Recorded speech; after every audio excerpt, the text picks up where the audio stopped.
মই জ্বলি-পুৰি ছাই হৈ যোৱা আধৰুৱা এখন প্ৰেম কাহিনী কিতাপৰ এটা কাল্পনিক চৰিত্ৰ নাম ঋতুবাস্তৱ।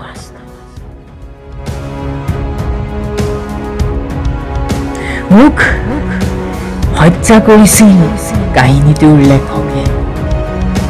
মই মৰিব বিচৰা নাছিলো।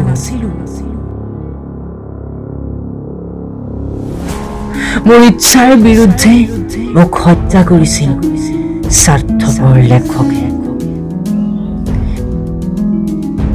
মই মোৰ প্ৰেমৰ অনুভূতিবোৰৰ সৈতে খেলিবই নাপালো।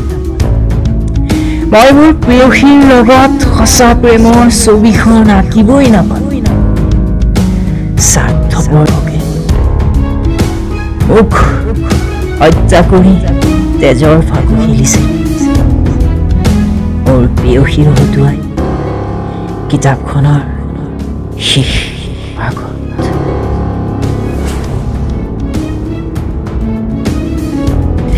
মোক হত্যা কৰিছিল স্বাৰ্থপৰ লেখকে।